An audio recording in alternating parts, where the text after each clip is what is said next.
देश आणि धर्मासाठी विश्वात्मके देवे साधक मंडळ। गुरुर ब्रह्मा गुरुर्विष्णू गुरुर्देवो महेश्वरा गुरु साक्षात परब्रह्म तस्मै श्री गुरुवे नमः तस्मै श्री गुरुवे नमः। ओम शांती शांती। जय हरी सर्वांना। सद्गुरु सच्चिदानंद श्रीपाद बाबांच्या 27व्या पुण्यतिथी निमित्त आपण सर्वजण जमलेलो आहोत। तिसरा दिवस। सगळ्यांचं अंतकरण अगदी आनंदाने ओसंडून भरलेलं आहे, ओसंडून वाहत आहे अशी अवस्था आहे। आणि पहिला परिपाठ आज तिसऱ्या दिवशीचा प्रवचन मालेतला विषय घेतलेला आहे प्रकरण दुःख काय येतं आणि अमृतवाणी। दुःख काय येतं आणि अमृतवाणी हे दोन्ही वेगळं नाहीये, एकमेकांशी कनेक्टेड आहे। आता ते कसं कनेक्टेड आहे ते आपल्याला बघायचं, ते जोडलेलं आहे एकमेकांशी। दुःख काय येतं आणि अमृतवाणी। दुःख काय येतं, काय वाटतंय आपल्या सगळ्यांना? सगळ्यांचा विषय एकदम क्लिअर झालेला आहे आतापर्यंत। दुःख काय येतं? प्रारब्ध, दुःखाचं किंवा आपण केलेल्या कर्माचं फळ म्हणून। पण याच्या आधी कधी विचार केलाय का की आपल्याला आपल्या कर्माचं फळ मिळावं, सुख किंवा दुःख मिळावं असं भगवंताने का नियोजन केलं असेल? आपल्याला आपल्या कर्माचं चांगलं किंवा वाईट फळ मिळावं असं नियोजन का केलं असेल? त्याचा विचार केलाय का? तर आपण त्यातून काहीतरी शिकावं, काहीतरी बोध घ्यावा, जेणेकरून आपण आपल्या स्वस्वरूपाकडे जावं, आपल्याला काहीतरी सत्य ज्ञान मिळावं असं काहीतरी प्रयोजन आहे भगवंताचं। म्हणून मग दुःख काय येतं तर आपण त्यातून काहीतरी शिकावं, काहीतरी बोध घ्यावा, जेणेकरून आपण आपल्या स्वरूपाकडे किंवा भगवंताच्या अधिक समीप जावं असा हेतूय। पण दुःख आलं की आपण त्यातून काही बोध घेत नाही, काही शिकत नाही, म्हणून आपल्याला त्रास होतो, म्हणून आपल्याला दुःख होतं, म्हणून आपल्याला निराशा येते, त्रागा होतो आपला। पण संतांचं याच्या विरुद्ध आहे, उलट आहे। दुःख आले की त्यातून काहीतरी ते शिकतात, काहीतरी बोध घेतात आणि म्हणून ते संतपदाला जातात आणि म्हणून त्यांचं चरित्र बनतं आणि म्हणून ते आपल्यासारख्या अनेकांना ते मार्गदर्शक ठरतात। मग साडेसाती आली की आपण घाबरतो, पण संतांना सुद्धा साडेसाती आलेली आहे। सगळ्या संतांना साडेसाती आलेली आहे, श्रीपाद बाबांना साडेसाती आलेली आहे, श्रीराम आले त्यांनाही साडेसाती आलेली, सगळ्यांना आली आहे, पण आपण घाबरतो। पण संतांचं काय मत आहे की साडेसाती ही आपल्यासाठी परिवर्तनाची संधी आहे। मग परिवर्तन कसलं? दोन प्रकारचं परिवर्तन, सद्गतीला जाणारं आणि अधोगतीला जाणारं। मग सद्गतीला कधी आणि अधोगतीला कधी? म्हणजे जेव्हा आपण दुःखाच्या क्षणी किंवा अवघड प्रसंगी थोडासा संयम ठेवतो आणि संतांच्या वरती श्रद्धा ठेवतो आणि श्रद्धा निष्ठा ठेवून त्यांच्या विचारानुसार आचरण करतो, तेव्हा निश्चित तिथं सद्गती आहे, अन्यथा तिथं निश्चितच अधोगती आहे। म्हणजे हे सिद्धांत आहेत या प्रकरणाचे की संतांच्या विचाराने गेलो तर आपली प्रगती आहे, सद्गती आहे। म्हणजे असाच हा विषय आहे की सद्गती आणि अधोगती। आता हे कोणाच्या लक्षात आलं? हे कुंतीच्या लक्षात आलं, म्हणून कुंती काय म्हणायची? देवाकडून दुःख मागून घ्यायची। बरोबर, दुःखाला आपण घाबरतो ना, पण कुंती काय म्हणायची? मला कृष्णाकडे मागायची की मला दुःख दे। काय असेल याच्या मागचं गुह्य? ते दुःख का मागून घ्यायची? कारण दुःखाच्या क्षणी आपण थोडासा संयम ठेवला, श्रद्धा ठेवली संतांच्या विचारावरती, निश्चित असं दृढ काहीतरी आत्मसाक्षात्कार होतो, निश्चित असं शाश्वत सत्य ज्ञान काहीतरी होतं की ज्याने आपण संतांच्या आधी जवळ जातो। मला खात्री आहे की इथं प्रत्येकाला हा अनुभव आला असेल ना, कारण आपण सगळे संतांच्या सानिध्यात आहे, संतांच्या विचाराने आहे की दुःखाच्या क्षणी आपण थोडस लक्ष देतो तर निश्चित काहीतरी दृढ ज्ञान होतं। म्हणजे बघा, तुम्ही कम्पेअर करा की सुखाच्या वेळी झालेलं म्हणजे ज्ञान आणि दुःखाच्या क्षणी झालेलं। दुःखाच्या क्षणी किती संत दुःख मागून घ्यायचे, आत्मसाक्षात्कार आता तुम्हाला सगळ्यांना आहे, पण दाखवू शकतो का आपण? आत्मसाक्षात्कार नाही दाखवू शकत आपण, स्वतःच आहे म्हणजे अगदी खूप एक आपला पर्सनल आहे तो, नाही आपण दाखवू शकत कोणाचा आत्मसाक्षात, सगळ्यांना आलेले पण ते दाखवू शकत नाही. मग तसंच भक्ती किंवा भगवंताबद्दलचं प्रेम किंवा आस्था हे सुद्धा खूप पर्सनल आहे आपलं, भगवंताच्यातलं आणि आपल्यातलं नातं आहे ते खूप पर्सनल आहे, पण बहुतेक वेळेला आपल्याला ते प्रदर्शन पाहायला मिळतं त्याचं. मग आता विचार केला तर संतांचं आपल्याला जे दिसतं, संतांच्या भगवंताबद्दलचं प्रेम दिसतं, तळमळ दिसते, ती काय प्रदर्शन आहे का? ती प्रदर्शन निश्चित नाहीये, ते ओसंडून वाहणारा भाव आहे. म्हणजे हिमनगाचं टोक आहे फक्त ते, जे आपल्याला दिसतंय ना संतांची तळमळ प्रेम जे काही आपण अनुभवलंय ते फक्त एक टोक आहे. हिमनग कसं असतो, समुद्रामध्ये थोडासा पाठवरती आलेला असतो हिमनगाचा म्हणजे बर्फाचा, आणि आतमध्ये खूप मोठा डोंगर असतो. म्हणजे संतांच्या आतमध्ये एवढं काही प्रेम आहे की म्हणजे त्या प्रेमामध्ये तो अनादि अनंतपणा परमेश्वर ते पण विसरून जातो आणि संत आणि देव एकच होऊन राहतात. म्हणजे देवतेची संत, संतेची देव, म्हणजे दोन्ही एक, म्हणजे ते आपण नाही वेगळं करू शकत असा विषय आहे.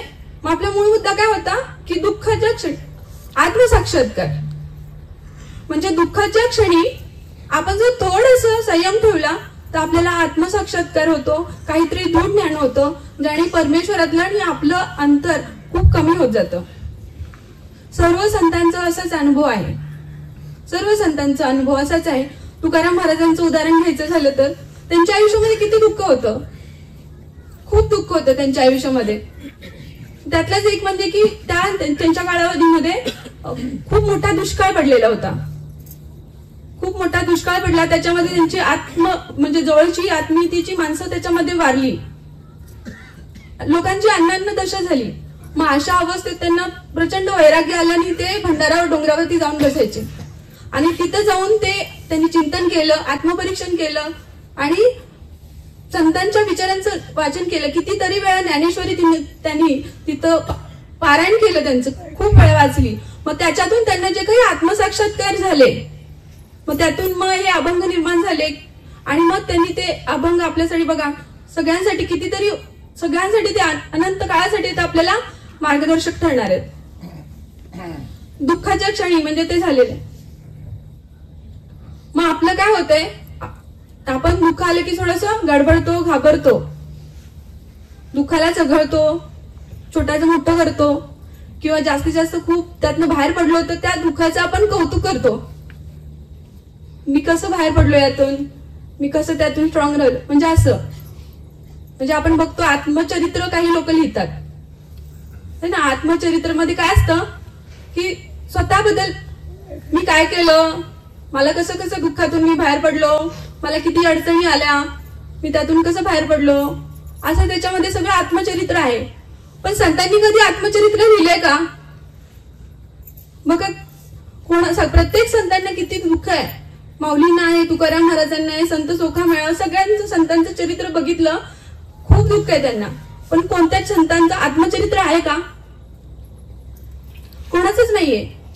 माऊलींच्या आयुष्यात किती दुःख होतं, एवढं दुःख त्यांच्या आयुष्यामध्ये होतं, पण त्यांनी बघा किती ग्रंथ लिहिले, ज्ञानेश्वरी, अमृतानुभव लिहिला, चांगदेव 65 लिहिली, हरिपाठ सांगितला.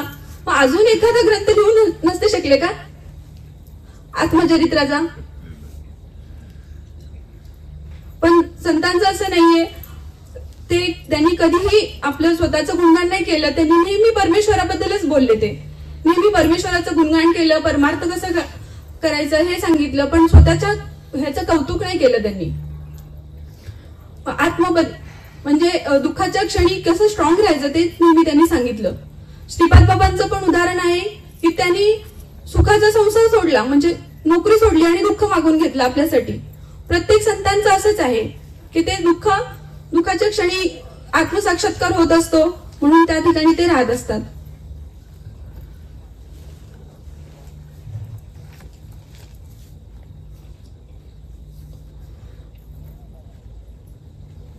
पण कसं आता आपण म्हणतो दुःख आलं की थोडंसं स्ट्रॉंग राहिलं पाहिजे, हे बोलणं सोपं आहे. पण आता कसं आहे की दुःखाच्या झळा बसायला लागल्या ना की मग मात्र खूप गडबड होऊन जाते. दुःखाला काय म्हणतो आपण, हिंगळ म्हणतोय. म्हणजे आणि त्याचे चटके बसायला लागले की मग ते सहन नाही होते, मग निराशा येते, दुःख, आणि निराशा आली की ते अधोगती झालीच. आणि कधी कधी तर एवढा झळा बसायला लागले की आत्मघात करण्यापर्यंत लोकांचं जाते, वेळ येते. मग अशा दुःखाच्या क्षणी बघू आपण या अजून 21व्या शतकात आहे तरी अजून मंदिरामध्ये नवसाच्या रांगा लागतायत नवस करण्यासाठी, दुःख टाळण्यासाठी नवसाच्या रांगा लागतात. अजूनही बघितलं तर देवऋषींच्याकडे पण त्यांच्याकडे नंबर लागत नाही, एवढं त्यांच्याकडे गर्दी आहे. 2-2, 3-3 दिवस त्यांच्याकडे नंबर लागत नाही, तरी पण त्यांच्याकडे अजून गर्दी आहे. 2-2, 10-10, 15-15 दिवस त्यांच्याकडे जाऊन राहतात. कशासाठी? तर हे दुःख टाळण्यासाठी. पण नाही, हा मार्ग नाहीये दुःख टाळण्यासाठी, दुःखाचं निवारण करण्यासाठी हा मार्ग नाहीये. संतांनी कधी आपल्याला निराश व्हायला नाही शिकवलं किंवा दुःखी व्हायला नाही शिकवलं, तर त्यांनी आपल्याला नेहमी प्रारब्धाला सामोरे जायला शिकवले आणि त्यातून काहीतरी बोध घ्यायला शिकवले. त्यांनी कधी निराश नाही व्हायला शिकवलं. मग ह्याचं तात्पर्य असं आहे की दुःख निवारण करण्यासाठी आपल्याला संतांना शरण जायचं आहे. या सगळ्यावरून असं लक्षात येतं की दुःखाचं सुद्धा फार विशेष स्थान आहे आपल्या आयुष्यामध्ये. दुःख सुद्धा फार महत्वाचं आहे. नुसतं सुख असून नाही चालणार आहे, दुःख सुद्धा फार महत्वाचं आहे.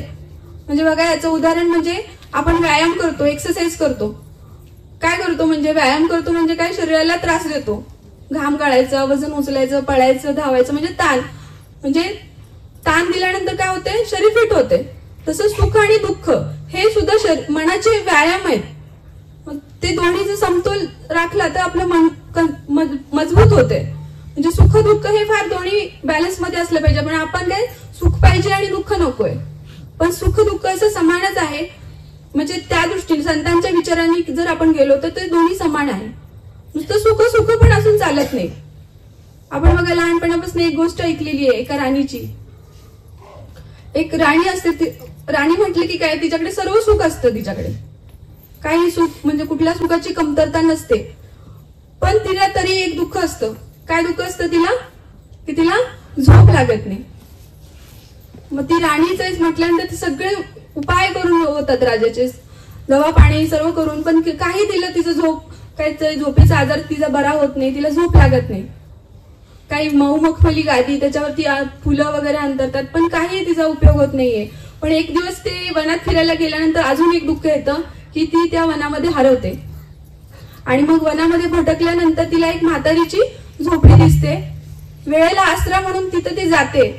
आणि मग ती म्हातारी म्हणते की तू थांबू शकते इथे, पण मी वृद्ध आहे, त्यामुळे मी सगळं काही करू शकणार नाही, तुला काम करावं लागेल इथे. मग ती म्हणते वेळेला करावंच लागेल. मग ती काम करू लागते तिथं, तिच्याबरोबर काम करते, जे काही भाकर तुकडा मिळेल ते खाते आणि दिवसभर काम केल्यामुळे थकते आणि रात्री चटईवरच तिला छान झोप लागते तिथे.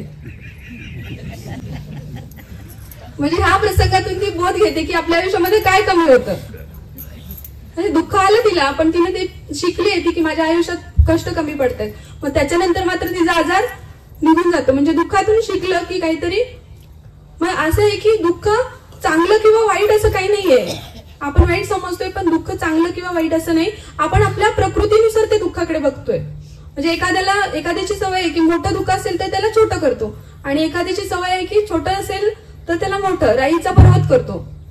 म्हणजे हे प्रकृतीनुसार आहे. पण संतांचं काय सांगते की तुम्ही आपल्या प्रकृतीनुसार बघू नका, संतांच्या विचारातून पहा त्याच्याकडे. म्हणजे काल बोललो कोणीतरी की संतांचा चष्मा वापरायचा आपल्याला, त्यांच्यातून प्रत्येक दृष्टिकोन आपल्याला त्यांच्या दृष्टिकोनातून विचार करायचे, तरच आपण त्याच्यातून दुःखातून बाहेर पडू शकतो त्याच्यातून. म्हणजे हा सिद्धांत आहे की आपण दुःखाच्या क्षणी न घाबरता थोडासा संयम ठेवला आणि संतांच्या विचाराने जर विचार केला तर निश्चित आपण त्या दुःखातून बाहेर पडतो. समोर दुःखाचा नाश होण्यासाठी हा एकच उपाय आहे संतांचा. अन्य कुठलेही उपाय, काल भरपूर उपाय सांगितले, भरपूर पूजा अर्चा काही भरपूर उपाय सांगितले, पण तर कुठल्याही मार्गांचा उपयोग नाहीये. फक्त हा एक. पहिल्यापासून मला वाटतं सगळे प्रवचन कीर्तन सगळे याच्यात की सद्गुरू वाचून कुठली दुसरी सोय नाहीये. संतांच्या शिवाय दुसरं कुठलं इथे उपाय चालत नाही. आता सगळ्यात मोठं दुःख कुठलं आहे? जन्म मरणाचं. मग आपल्याला काय व्हायचंय? अमर व्हायचंय. मग अमर म्हणजे काय नक्की ते समजून घेतलं पाहिजे. आपल्यानुसार अमर म्हणजे काय की जन्माला आलं की पुन्हा मरायचं नाही, अमर. मग अमर कोण आहे? देव आहे. आपल्या डोक्यात कल्पना आहे की अमर कोण आहेत? तर देव आहेत. मग आता श्रीराम कृष्ण संत सर्व हे देव आहेत बरोबर, पण ते पण जन्माला आले त्यांनी पण देह ठेवला है ना, ते पण म्हणजे त्यांनी ते देह ठेवलेलं आहे. मग काय, मग सत्य काय आहे, अमर म्हणजे काय नक्की. मग अमरत्वाची व्याख्या या प्रकरणात सांगितली आहे की जन्म मरणाला घाबरायचं नाही. जन्म मरणाची ज्याला भीती नाही तो अमर आहे. ज्याला सुख दुःख समान वाटतं तो अमर आहे. म्हणजे अमरत्वाची काय व्याख्या होती आपण आधी केलेली, आणि आता काय सांगितलं संतांनी, मग जन्म मरणाला जो कोणी घाबरत नाही तो अमर आहे. मग आता हे अमरत्व येईल कशानं, अमृताने. कोणतं अमृत, मग अमृताचं सुद्धा आपल्या मनात आहे की काहीतरी पेय असेल दुधासारखं, ताकासारखं, पाण्यासारखं. मग कुठल्या अमृताने अशी आपली भीती जाणार आहे. तर असं ज्या विचाराने आपल्या मनातली भीती जाईल जन्म मरणाची, ज्या विचाराने आपल्या मनातलं सुख दुःख समान होईल, त्या विचाराला अमृत म्हटलेलं आहे. त्या विचारांना म्हटलेलं आहे अमृतवाणी. अशी अमृतवाणी कोणाची आहे, संतांची आहे. ह्या संतांच्या वाणीने आपण अमृत होणार आहे. संत सुद्धा पुन्हा पुन्हा जन्म घेतात, पुन्हा पुन्हा येतात आपल्यासाठी. मागेच आम्ही देहूला गेलो होतो तेव्हा तिथे गाथा मंदिरात तुकाराम महाराजांचे वेगवेगळे अवतार दाखवले होते. त्यांना जन्म टळलं नव्हतं का, ते अमर नव्हते का. म्हणजे श्रीरामांच्या कालावधीमध्ये अंगाच्या अवताराने होते, श्रीकृष्णाच्या कालावधीमध्ये उद्धवाच्या अवताराने होते, भक्त प्रल्हाद हा सुद्धा तुकाराम महाराजांचा अवतार आहे, नामदेव महाराज यांचा अवतार आहे. म्हणजे असे त्यांचे अवतार आहेत. मग त्यांना टळलं नव्हतं का जन्म मरण. म्हणजे जन्म मरण म्हणजे काय, जन्म मरणाची भीती नाही, असा हा विषय आहे. आणि मग हे अमृतवाणी मग आता आपल्याकडे यायचंय. आताच थोड्या वेळ बाबांनी सांगितलं की आपल्याकडे पण यायचंय, आपण सुद्धा संतवाणी ऐकतोय. मग आपल्यात काय बदल झालाय का, तीच अमृत आपण पिले, अमृताचा एक थेंब सुद्धा पुरेसा असतोय. आपण पण तेच ऐकतोय संतवाणी, अमृत, आपण पण तेच अमृत घेतलेलं आहे. मग आपल्यात मध्ये काय फरक झालाय का. आता आपला अनुभव सांगायची वेळ आली आहे. म्हणजे मी कुठे आहे, आतापर्यंत काय होतं, मी कोण आहे हा अभ्यास आपल्याला सांगितला होता आतापर्यंत. मी कोण आहे, तर मी त्या परमेश्वराचा अंश, हे झालं. आता मी कुठं आहे हे सांगायची गरज आहे. आता आपला अनुभव, संतांचा अनुभव सांगत होतो आपण आजपर्यंत. निश्चितपणे संतांचा अनुभव फार महत्वाचा आहे की त्यांचं चरित्र गाणं, त्यांचं चरित्र सांगणं, पुन्हा पुन्हा ऐकणं, पुन्हा पुन्हा सांगणं, हे फार महत्वाचं आहे. पण आपला अनुभव सुद्धा सांगणं तितकंच महत्वाचं आहे. हे जर नसेल तर मग आपला मार्ग चुकीचा आहे. आपला जर अनुभव नसेल तर आपला अनुभव सुद्धा महत्वाचा आहे. मग बाबा पण म्हणायचे की नामा म्हणे तुका म्हणे, तुझं काय म्हणणं आहे नद्या, अगदी म्हणजे ठामपणे विचारायचे. कारण आपलं म्हणणं सुद्धा फार महत्वाचं आहे की आपल्याला अनुभव येतोय का, नसेल येत तर मग तो चुकीचा आहे, चुकीचा मार्ग निवडलाय आपला. म्हणून आपला सुद्धा अनुभव, आपल्याला काय अनुभव आहे, आपल्याला पण ईश्वर प्राप्ती झाली आहे का, त्याच्याबद्दल आपल्या मनात ठाम निश्चय असणं फार महत्वाचं आहे. मग आहे का आपला विचार काय, बघा आपल्याला झाली का ईश्वर प्राप्ती, आपल्यात काय परिवर्तन झालंय याचं आपण कधी आकलन केलंय का. बाबांनी आपलं आकलन केलेलं आहे त्याचं की आपल्याला काय, आपण कुठे आहे, काय आहे, आणि आपल्याबद्दल त्यांनी या प्रकरणामध्ये सांगितलंय. कारण की आपला मार्ग कोणता आहे हे आपल्याला माहित असणं महत्वाचं आहे, त्याच्यावरती निश्चय असणं फार महत्वाचं आहे. बाबा या प्रकरणात म्हणतात की विश्वात्मके देव मंडळी ही दमतात, पण शरीराने दमतात पण मनाने दमत नाही. ती सतत उत्साही असतात, त्यांच्यामध्ये समाधान रमलंय. म्हणजे बघा आपण की सकाळपासून जो शेड्यूल सगळ्यांचं बिझी असते पण कोणाच्यात थकवा नसतोय. अनेक प्रकारची उदाहरणं दिली आहेत बाबांनी. इकडचं उदाहरण देतात, सिद्धोबाच्या डोंगराचं उदाहरण देतात, बांडवकडाचं देतात, बदलापूरचं, गोशाळेचं उदाहरण देतात. आणि आपली गोशाळा सगळ्यात पहिली होती मुंबईमध्ये, तिकडचं उदाहरण देतात. म्हणजे तो प्रसंग आहे आपलाच अनुभव सांगायचा आहे की ऑक्टोबरची हीट असताना तिथे शेतामध्ये सर्वांनी काम केलं होतं गायींच्यासाठी. गोशाळेत आपली जी गोशाळा होती तिकडे, आणि दिवसभर ऑक्टोबरचं हीट म्हणजे बघा किती ऊन असतं, आणि अशा उन्हामध्ये सर्वांनी तिथे दिवसभर काम केलं. तिथल्या गोशाळेचा जो म्हणजे तिथला फार्म हाऊसचा व्यक्ती होता तो पण म्हटलं ही कोण लोक आहेत, ही दिवस म्हणजे यांना थकवा येत नाही का, दिवसभर काम करतायत. आणि तिथे शेतकरी पण होते, ते पण म्हटले की आम्ही पण नाही करत म्हटलं असं दिवसभर काम, ही कोण मंडळी आहेत. तेव्हा बाबा त्यांना म्हटले की ही विश्वात्मके देव मंडळ आहेत, ही एसी मध्ये सुद्धा काम करतात आणि उन्हात सुद्धा काम करतात. हा प्रत्येक ठिकाणचा अनुभव आहे. म्हणजे इथलं पांडवगडाचं काम संपू नये, डोंगरावरचं काम संपू नये असंच वाटत असतं सगळ्यांना. सगळ्यांच्या मुखातून आलंय मला वाटते, सगळे बोलले आहेत की हे काम संपू नये, गोशाळेतलं काम संपू नये. असे वेगवेगळे म्हणजे प्रत्येक ठिकाणी जिथं पण आहेत आपली मंडळी, म्हणजे याचंच प्रतीक की आपलं काम सौहांगाने सुरू आहे. म्हणजे असं आहे की म्हणजे हा अनुभव त्यांनी सांगितलेला आहे. आता हे समाधान रमायला लागले. मग समाधान कोणामध्ये रमतं? हरिपाठामध्ये सांगितले ज्ञानदेव रम्य रमले समाधान. म्हणजे कुठं बघा, म्हणजे कुठं लिहिलंय की आपल्याला कोणत्या अवस्थेला लिहिलंय की आपण हे सर्व साधण्यासाठी म्हणजे हे सर्व प्राप्त होण्यासाठी कोणती तपश्चर्या वगैरे केली होती का? कोणतीच तपश्चर्या केली नाही. पण कसं साधलंय? हे सर्व लक्षणं आपल्यात कशी आली आहेत? ही सद्गुरूंचीच. म्हणजे ह्याच्यात विषय आलाय की यशाला बाप आहे पण अपयशला कोणी अनाथ आहे, ते कोणच नाहीये. म्हणजे अपयश नाहीच आहे आपल्याकडे. जे कोणतं कार्य म्हणतो ते सक्सेसफुल होतच. हे काय आहे तर हे उत्साही असण्याचं, समाधानी असण्याचं ते सद्गुरू ईश्वर प्राप्ती झालेल्याचीच लक्षणं आहेत. मग अशीच अजून काही ईश्वर प्राप्तीची लक्षणं आहेत ती याच्यामध्ये सांगितलेली आहेत. 26 गुण आहेत. उत्साही, पहिला गुण आहे की उत्साही. उत्साह आहे का? म्हणजे मगाशी सांगितल्याप्रमाणे की उत्साह थकतात पण दमत नाहीत, शरीराने थकतात पण मनाने दमत नाहीत. प्राप्त कर्मात दक्ष. दुसरं आहे म्हणजे आपल्याला ईश्वर प्राप्ती झाली आहे की नाही झाली आहे ते आपल्याला विचार करायचा आहे. प्राप्त कर्मात दक्ष. जे पण कार्य दिलंय ते वेळेच्या आधी होते.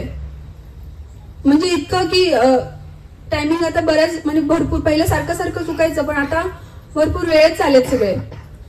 स्वरूपाबद्दल दृढ निश्चय. आता कुणाला वाटतंय का आपण हे कोण या आताच आहोत असं वाटतंय का? ह्या जन्मातलंच. प्रत्येकाला दृढ निश्चय झाला आपल्या स्वरूपाबद्दल की बाबा आपण त्या परमेश्वराचाच अंश आहे आणि ते साध्य करण्यासाठी आपण इथे आलेलो आहे. ईश्वरी ज्ञानाबद्दल जिज्ञासू आणि संतांच्या पायी विश्वास. ईश्वरी ज्ञानाबद्दल जिज्ञासू आहेत का आपण? खूप आहे, खूप. म्हणजे आपण वर्णन नाही करू शकत त्याचं. खूप म्हणजे मी अनुभव घेते बघते की त्याच्यामुळे एवढे सगळे ग्रंथ निर्मिती झालेली आहे. मला वाटते खूप. जेव्हा पण बाबा असे बसलेले असतात, कधी कधी ऑब्झर्व करते मी, कधी बसलेले असतात त्यांना काही विशेष बोलायचं नसतं, त्यावेळेला शांत बसलेले असतात. पण आपली मंडळी त्यांच्या अवतीभोवती बसलेले असतात आणि त्यांचे सगळं कान डोळे सगळं त्यांच्याकडे असतात. आता काय बोलतायत बाबा? म्हणजे थोडंसं लांबून बघितलं की फक्त सगळ्यांचे कान तिकडेच असतात की काही बोलायचं नसतं विशेष बाबांना, पण सगळे डोळे कान चित्त एकाग्र झालेलं असतं की बाबा काय बोलतायत, काय सांगतील, काय बोलणार आहेत. बाबा म्हणतात ही माझ्यासमोर असं बसतात, आता पुढे काही सांगायचं नाही पण ही माझ्यासमोर अशी बसतात की त्यातून अशी काही टक लावून बघत असतात की यांना काय. म्हणजे बघा बारीक अजून तुम्हाला अनुभवायला भेटेल की जिथे कुठे बसले, एसटी मध्ये बसा, ट्रेन मध्ये बसा, कुठेही ते बसलेले असतील तर बाकीच्या मंडळी ते अवतीभोवती फिरत असतात पण कान मात्र तिकडेच असतात. ह्याचाच अनुभव सांगायचा म्हणजे आपलाच अनुभव सांगायचे, आपल्यालाच आलेला अनुभव सांगायचे. पांडवगडावरती पावसाळ्याच्या दिवसात आम्ही झाडं सगळे विश्वात्मके देवी मंडळी झाडं लावायला गेली होती. रिमझिम पाऊस सुरू होता, त्यातच झाडं लावायची, थांबायचं चालू होतं. सगळं झाडं लावून झाल्यानंतर सगळ्यांनी वनभोजन तिथं केलं बसून मोकळ्या पटांगणावरतीच. आणि नंतर बाबा असेच बसले होते, कोणाचं बाकी होतं, कोणी आवरत होतं. मग ते बाबा बोलायला सुरुवात केली त्यांनी. मग बोलायला सुरुवात केली की सगळे नेहमीप्रमाणे तिथेच उभं राहिले, त्यांना गराडा घातला आणि मग पाऊस सुरू झाला. आणि पाऊस सुरू झाला ना, एवढा जोराचा पाऊस सुरू झाला पण सगळे लोक कोणी हल्लं नाही तिथून, तसंच छत्र्या घेऊन तिथेच उभं राहिले होते. मोकळं मारलं आणि पावसाचा नुसता धुरळा की किती जोरदार पाऊस होता. पण त्या पावसात सुद्धा सगळे लोक म्हणजे फक्त सगळे भिजलेले, छत्र्या होत्या तरी पण इकडे म्हणजे तरी पण सगळे भिजलेलेच होते. मला वाटते तो पाऊस पण तो सत्संग ऐकायला इकडनं तिकडनं आतमध्ये त्याची पण गडबड चालली असेल की काय चाललंय एवढ्या पावसामध्ये की सगळेजण आसरा शोधतायत. इकडे तिकडे कुठे आसरा शोधायचं चाललंय प्रत्येक जणाचं. आणि हे लोक कोण आहेत आणि इथे का बसलेत अक्षरशः म्हणजे काही लोक पावसात अशीच बाबांच्या समोर गुडघ्यावरतीच बसलेली होती, म्हणजे छत्री वगैरे काही नाही घेतली, कशीच किशोर आकाराम कोणी होतं ती लक्षात, तिथं होतो आम्ही पावसामध्येच. आणि एवढी म्हणजे पावसाचा फक्त आवाज येत होता आणि त्यात त्या बाबांचा आवाज ऐकण्याचा प्रयत्न सगळ्यांचा, की काय सांगतायत काय सांगतायत. हा म्हणजे पावसाचा हे आहे म्हणजे पावसाचा आवाज होता आणि त्यात त्या सगळ्यांची एकाग्रता, मन चित्त बुद्धी. आपण बघा आता खूप मोठा प्रसंग आहे हा, म्हणजे खूप विलक्षण असा प्रसंग आहे तो. म्हणजे प्रत्येक ठिकाणी बाबा जेव्हा बसतात त्या सगळ्यांचं जे लक्ष असतं ना खूप विलक्षण आहे. आपल्या सगळ्यांचं काय असतं की मन लागत नाही आपलं, बरोबर. सगळ्यांची कंप्लेंट बऱ्यापैकी लोक असते ना, बाहेर कुठे पण गेलो आपण ऐकलं की म्हणतात की चिंतनाला बसलो ना आमचं लक्ष लागत नाही. मग आता इथे कसं लागतंय ते, म्हणजे काय त्यावेळेला कोणता विचार असतो, डोळे कान म्हणजे मन बुद्धी चित्त सगळं एकाग्र करून तिथे. ही संतांची रीत फार वेगळी. ह्या असली साधना कुठे आहे, कोण करून घेते असली साधना. म्हणजे आपल्याला काय मिळालंय बाबा म्हणतात, आपण नाही सांगू शकत ते काय आपल्याला मिळालंय, ते कोणत्या पद्धतीने आपल्याकडून काय करून घेतील आपण काही नाही सांगू शकत. म्हणजे ही जिज्ञासा आहे आणि हा संतांच्यावरचा विश्वास आहे. म्हणजे अशा पद्धतीचं. आणि बाकीचे पण सगळे दैवी गुण आहेत ते आपल्याला बघायचं, ते आपण त्याच्यात कुठे बसतो. बाबा म्हणतात तुम्ही कुठे, तुम्ही सगळे बसताय त्याच्यात पण बोलू नका की आपल्यालाच पेपर सोडवायचंय. आपण कुठे आहे, मान सन्मानापासून दूर. मला वाटतं सगळे ते मान सन्मानापासून खूप घाबरत आहेत. नको बाबा, बाकीचे लोक म्हणजे मान सन्मानाचं नाव काढलं की लड्डू आणि इथे नाव काढलं की भीती. नको बाबा, मी बघते बऱ्याच वेळा, नको बाबा कुठलं श्रेय घ्यायचं म्हटलं तरी लगेच नाही बाबा आमच्याकडून काही नाही झालेलं ते ना, कोणी घ्यायला तयार नाहीये इथे. दानत्व आहे का, दानत्व कालच त्यांच्या कीर्तनात झालं. एक फक्त मेसेज टाकला सगळ्या अंगाने दान. म्हणजे बघा हे दानत्व एवढं निर्माण झालंय आपल्या लोकांच्या मध्ये. आपली संख्या तेवढी मोठी नाहीये, बाहेर बघतो आपण तेवढं, पण कार्य मात्र एवढं मोठं झालंय चौअंगाने. कोणत्याच क्षेत्राकडे आपलं काम नाही राहिलेलं. वृक्षारोपण आहे, गोसंवर्धन आहे, ग्रंथांची निर्मिती, ग्रंथांचा प्रसार आहे, मंदिरांचा जीर्णोत्तर आहे, मंदिरांची स्थापना आहे. अजून काही बाहेर पण कुठे कोणाला मदत लागली, मुलांना मागे एकदा मदत केली होती. म्हणजे बऱ्याच ठिकाणी आपण एवढी संख्या नाहीये पण कार्य किती मोठं होतंय. दानत्व म्हणजे हे एवढी मोठी गोशाळा निर्माण झाली. हे विश्वात्मके देवेमध्ये निर्माण झालेला गुण आहे दानत्व. साधेपणा हा एक गुण आहे. ईश्वर, आपण आपलं परीक्षण चालू आहे. कुठले गुण चालले की आपल्याला ईश्वर प्राप्ती झाली आहे की नाही याच्याबद्दल आपलं चाललेलं आहे परीक्षण. आपण कुठे आहे आपल्याला माहित पाहिजे, आपला मार्ग कोणता आहे तो माहित पाहिजे. हा साधेपणा. साधेपणा म्हणजे काय, साधेपणा म्हणजे अवंगळवाणी राहणं, कसंही राहणं असं नाहीये. जर आपल्याला ज्या परिस्थिती आहे त्यानुसार आपण राहिलं, ठेविली अनंते तैसेची राहावे, चित्ती असू द्यावे समाधान, त्या पद्धतीने. निर्भयता. निर्भयता काय, भय नसणे. निर्भयता जन्म मृत्यूचं सुख दुःखाचं भय नाही. मला वाटतं प्रत्येकामध्ये जन्म मृत्यूचं भय नाही राहिलेलं आहे ना. साधना चालू आहे. अजूनही काही गुण आहेत ते आपण बघा की आपल्याकडे नम्रता, लीनता, संयम, त्याग, शांती, विनयशीलता, वितंडवादापासून दूर, भांडणापासून दूर राहायचा प्रयत्न, निरर्थक इच्छेचा त्याग. आहेत काही गुणी बघा, जरा चेक करा. सत्वगुणी, प्राकृतिक दोष काढण्याचा तिटकारा आहेत का बघा. आता कोणी धाडच नाही म्हणणार की नाहीये, पण थोडस आठवा की नाम घेण्याआधी कसं होतो आपण, ते सर्व गुण आपल्यामध्ये किती होते. आणि आता आठवा जरा आहे ना. म्हणजे हे सर्व ईश्वर प्राप्तीचे गुण आहेत. 26 दैवी गुण आहेत, हे ईश्वर प्राप्तीचे आहेत. अजून पण बऱ्याच वेळा बाबा म्हणतात, आपल्याला सांगतात की अशी एक विभूती आहे, त्या विभूतीच्या भेटीसाठी देव सुद्धा उत्सुक असतो. कोण आहे, संत. संत महात्मे आहेत की ते देवाच्या प्रतीक्षेत असतात. मग आपण कोणाच्या प्रतीक्षेत आहोत, है ना. सगळीकडनं आलोय, आपण काहीतरी ऐकायला आलोय, जिज्ञासा आहे ईश्वराबद्दल, देवाबद्दल, संतांच्या बद्दल प्रेम आहे, है ना. म्हणजे कोण आहे मग तुम्ही, देव सुद्धा संतांच्या प्रतीक्षेत असतो ना, आपण पण. हा हा म्हणजे झालेलं बोलायचं नाही काही, पण आहे ना आपल्या मनामध्ये आपल्याला दृढ निश्चय झाला पाहिजे. बरं आता हे सांगितलंय काय, हे गर्वाने वगैरे नाही सांगितलेलं, अहंकाराने नाही सांगितलं. आपण कुठे आहोत हे आपल्याला दृढ विश्वास असला पाहिजे. अहंकाराचं किंवा त्याची गोष्ट नाहीये, स्वतःचं कौतुक करून घेण्यासाठी आपला निश्चय पाहिजे की आपण नक्की कुठे आहे, असा विषय आहे. आणि या विषयाला अगदी परफेक्ट असा एक अभंग बसतोय, अगदी परफेक्ट आहे. आणि आपल्या देसाई भाऊ काकांना खूप आवडायचा तो अभंग.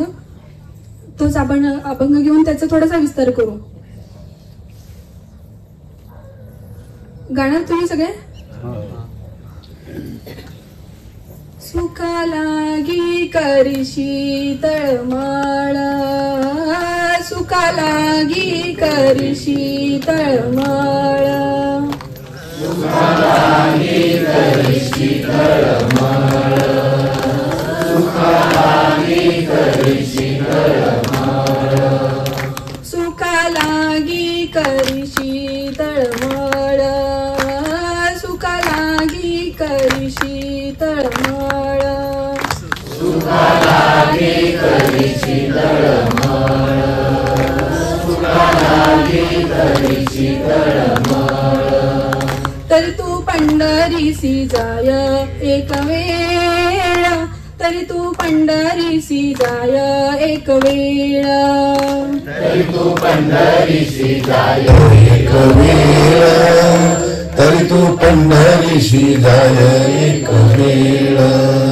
मग तू अवघाची सुख रूप होशी, मग तू अवघाची सुख रूप होशी, मग तू अवघाची सुख रूप होशी, मग तू अवघाची सुख रूप होशी. जन्मोजन्मीचे दुःख विसरासी, जन्मोजन्मीचे दुःख विसरासी, जन्मोजन्मीचे दुःख विसरासी, जन्मोजन्मीचे दुःख विसरासी. चंद्रभागा करिता एक स्नान, चंद्रभागा करिता एक स्नान, चंद्रभागा करिता एक स्नान, चंद्रभागा करिता एक स्नान.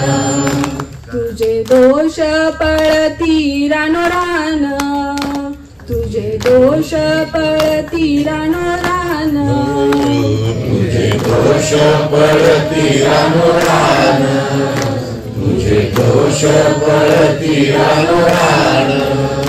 लोटांगण घालिता महाद्वारी, लोटांगण घालिता महाद्वारी, लोटांगण घालिता महाद्वारी, लोटांगण घालिता महाद्वारी.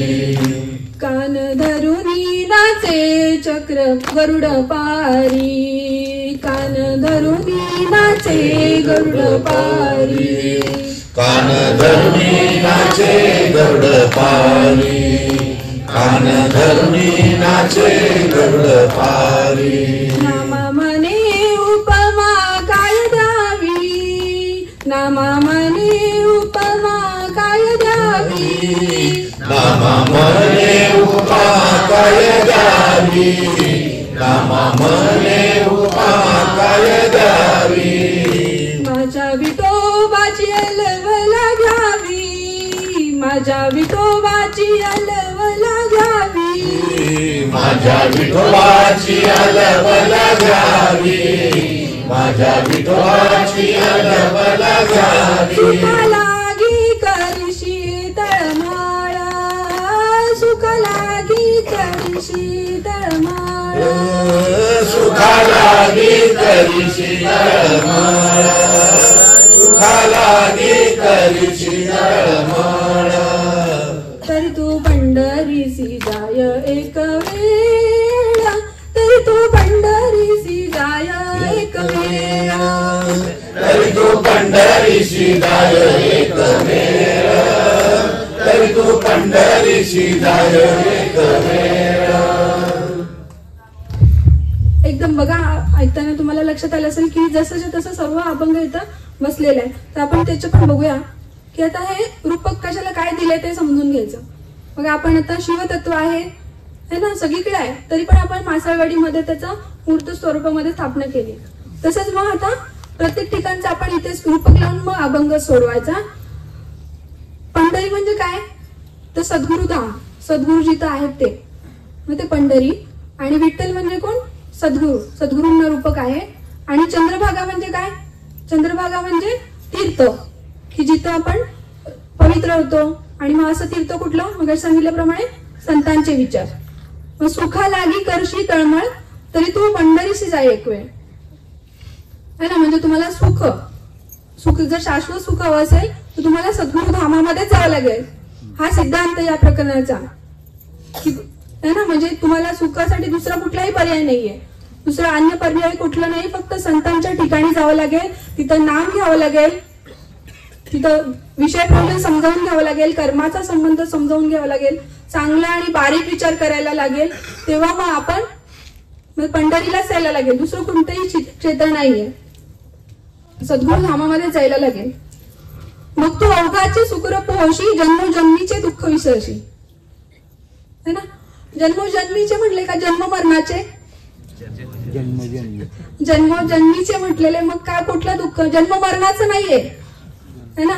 मग अशी सांगितलं की जन्म मरण हे दुःख नाहीये, जन्माला येणं आणि मरणं हे दुःख नाहीये. मग दुःख कोणतं, आता बघाशी आपण ज्या दुःखाची चर्चा केली ती सगळे प्रापंचिक दुःख आहेत. मग खरं दुःख कोणतं आहे, कोणतंही खरं दुःख बघा. हे जसे टप्पे आहेत, वेगवेगळे टप्पे आहेत, वेगवेगळ्या स्टेपनुसार दुःख येते. खरं दुःख जन्माला आलोय पण संतांची भेट झाली नाही, जन्माला आलोय पण नाम भेटलं नाही, हे दुःख आहे. पुढे नाम भेटलं, पुढचा टप्पा नाम भेटलंय पण संत ओळखता आले नाही, म्हणजे संतांच्या विचारांना ओळखता आलं नाही. नाम भेटलं, सगळं भेटलं, संतांच्या विचारांना ओळखलं नाही. हळूहळू विचार ओळखायला लागले पण त्या कार्यात सहभागी होत नाहीये, हे पुढचं दुःख आहे ना. विनियोग होत नाहीये त्या नामाचा किंवा हे पुढचं दुःख आहे. हे खरं दुःख आहे. त्याच्या पुढचं दुःख, त्याला दुःख म्हणायचं का काय म्हणायचं बघा. आता तुम्हीच विचार करा की आता हे आपला 3 दिवसाचा सत्संग आहे, तो आता संपत चाललाय, काय वाटतंय, दुःख वाटतंय. पण कसलं दुःख आहे मग, आपल्या सर्व मंडळींचंच वाक्य आहे की डोंगरावरचं काम संपू नये किंवा म्हणजे समाधानाचा शेवट होऊ नये, पण मग कार्याचं कधी शेवट होऊ नये. म्हणजे ह्या जन्मात संपल्या तरी, हा जन्म जरी आपण सद्गुरू सेवा केली तरी पण मनात एक खंत आहे की अजून व्यवस्थित सेवा नाही झाली, अजून आपल्याला सेवा करण्यासाठी पुन्हा यायचे. म्हणजे हे दुःख म्हणजे बघा असं आहे जन्मोजन्मीचे. आता बघा आपल्याकडे म्हटलं जातं काही व्यवस्थित पैसा पाणी कमवायला लागला की सेटल झालं है ना. गावाकडे पण म्हणतो आपण की रांकला लागला मुलगा, चांगलं कमवतोय, सेट झाला. पण बघा कधी तो रांकला लागणार, कधी सेटल होणार आहे त्याचा विचार आहे. जोपर्यंत हा विषय समजत नाही तोपर्यंत तो रांकेला का लागलेला नाहीये. हा विचार म्हणजे बघा डॉक्टरला ऍडमिशन घेतलं पण पुढे जाऊन डॉक्टर झाले पण प्रॅक्टिस नाही केली तर, पेशंट नाही तपासलं तर काही उपयोग नाहीये. तसं इथे नुसतं नाम घेऊन पण उपयोग नाहीये. जेव्हा व्यवस्थितपणे ह्या कार्यात रुळलाय, चांगलं रुळलाय, सत्संग अटेंड होतोय म्हणजे इथं रुळलाय, तेव्हा म्हणायचं तो सेटल झालाय. तो प्रपंचातलं सेटल होणं वेगळं आहे पण हे सेटल होणं वेगळं आहे. पुढचं काय, चंद्रभागा करिता एक स्नान तुझे दोष प्रती रानवरण. म्हणजे चंद्रभागेमध्ये संतांच्या विचारामध्ये जर आपण राहिलो तेव्हा मग आपले दोष जे काय आहे ते पळून जातात. मग तिथं कोण येतं, 26 दैवी गुण येतात है ना. मग आपल्यामध्ये मगाशी आपण त्याचं चिंतन केलेलं आहे. पुढे काय, लोटांगण घालेता महाद्वारी कान धरून नाचे गरुड पाणी. मग आपल्याला इथं सत्संगामध्ये यायचंय, आपल्याला सत्संगामध्ये यायचंय आणि कसं यायचंय ते सांगितलंय. नम्रतेने, लीनतेने आपल्याला झालेले जे काही चुका आहे त्याचा पश्चाताप करून मग इथे आपल्याला तसं यायचंय. लोटांगण घालिता द्वारी महाद्वारी कान धरून नाचे गरुड पाणी. ह्या सत्संगात जे कार्यक्षेत्र चालू आहे तिथं अशा पद्धतीने कसं यायचं ते सांगितलंय. नामा म्हणे उपमा काय देऊ माझ्या विठोबाची अलेवाला घेऊ. म्हणजे आपण विचार नाही करू शकत आपल्याला एवढं काही मिळालंय नाही, आपण त्याला कुठलीच कशाचीच उपमा देऊ शकणार नाही. कसं प्राप्त झालं, कसं साधना करून देतायत, आपण काही त्याचा उपमा देऊ शकत नाही. तिथे फक्त आपण नम्रच होऊ शकतो आणि त्याची दुष्ट काढू शकतो. म्हणायला गेलं तरी दुष्ट कशी काढायची, सूर्याची पंतीने कशी काढायची, पण आपला भाव तिथं व्यक्त झाला पाहिजे. तो भाव पण व्यक्त होणं फार महत्वाचं आहे. म्हणजे असं हे प्रकरण आहे बाबांनी याच्यामध्ये. दुःख काय येतं आणि त्याचं निवारण काय. दुःख हे दोन्ही जोडले का, आता बघा दुःख काय येतं आणि अमृतवाणी. एक प्रश्न आहे आणि एक प्रश्नाचं उत्तर आहे. दुःख काय येतं आणि अमृतवाणी असा विषय. म्हणजे जोपर्यंत आपल्याला कुठल्या गोष्टीचं मूळ समजत नाही तोपर्यंत ते निवारण होऊ शकत नाही. रानातलं तण आहे ते मुळासकट नाही उपडलं तर मग तसं मूळ शोधलं पाहिजे. आपण दुःखाला घाबरतो पण ते त्याच्याचं कारण नाहीये की दुःख हे चांगलं वाईट असं काही नाहीये. ते मार्गदर्शन आपल्याला निश्चित करतो. झालेली सेवा सद्गुरूंच्या चरणी समर्पित करते. जय